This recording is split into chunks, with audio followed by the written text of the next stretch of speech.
बिस्मिल्लाहिर्रहमानिर्रहीम। अस्सलाम वालेकुम, मैं हूं सफिया खान। शामिल करते हैं हेडलाइन। टुकड़ों में बटी एमक्यूएम को मिलाने वाला खुद ही बहुत दूर चला गया।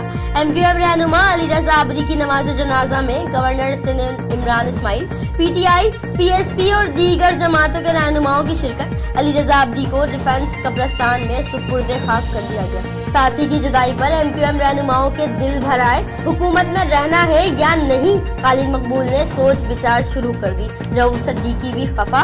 एमक्यूएम की तरह दीगर क़यादत को भी दहशत गर्दों के रहमो करम पर छोड़ दे। ख्वाजा इजहार बोले, तहकीकात के लिए आला सतह का कमीशन बनाया जाए। राना सनाउल्लाह ने रहमान मलिक का दावा मुस्तरद कर दिया। कहा, सजा के बाद डील की बातें खत्म होनी चाहिए। हुकूमत शहबाज शरीफ से क्यों खौफजदा है, ये भी बता दिया। वजीर इत्तलात फयाजुल हसन चौहान का जवाब।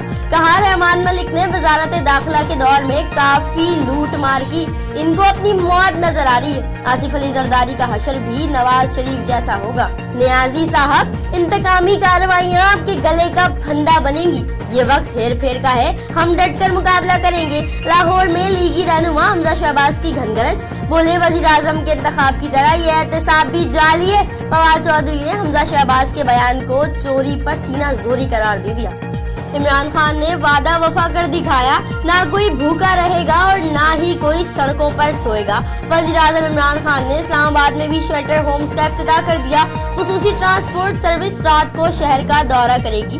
बेघर अफराद को शेल्टर होम्स लेकर आएगी। तैमूरिया पुलिस की कार्रवाई, 3 मुल्जिमान से मंशियात बरामद। मुल्जिमान में अब्दुल जब्बार, शब्बीर, सफदर उर्फ पप्पू शामिल। मुल्जिमों के खिलाफ मुकदमा दर्ज करके तफ्तीश शुरू कर दी गई। फिल वक्त इतना ही। मजीद खबरों और अपडेट्स के लिए विजिट कीजिए हमारी वेबसाइट csnlive.tv। इसके अलावा आप हमें ट्विटर और फेसबुक पर भी ज्वाइन कर सकते हैं। देखते रहिए CSN।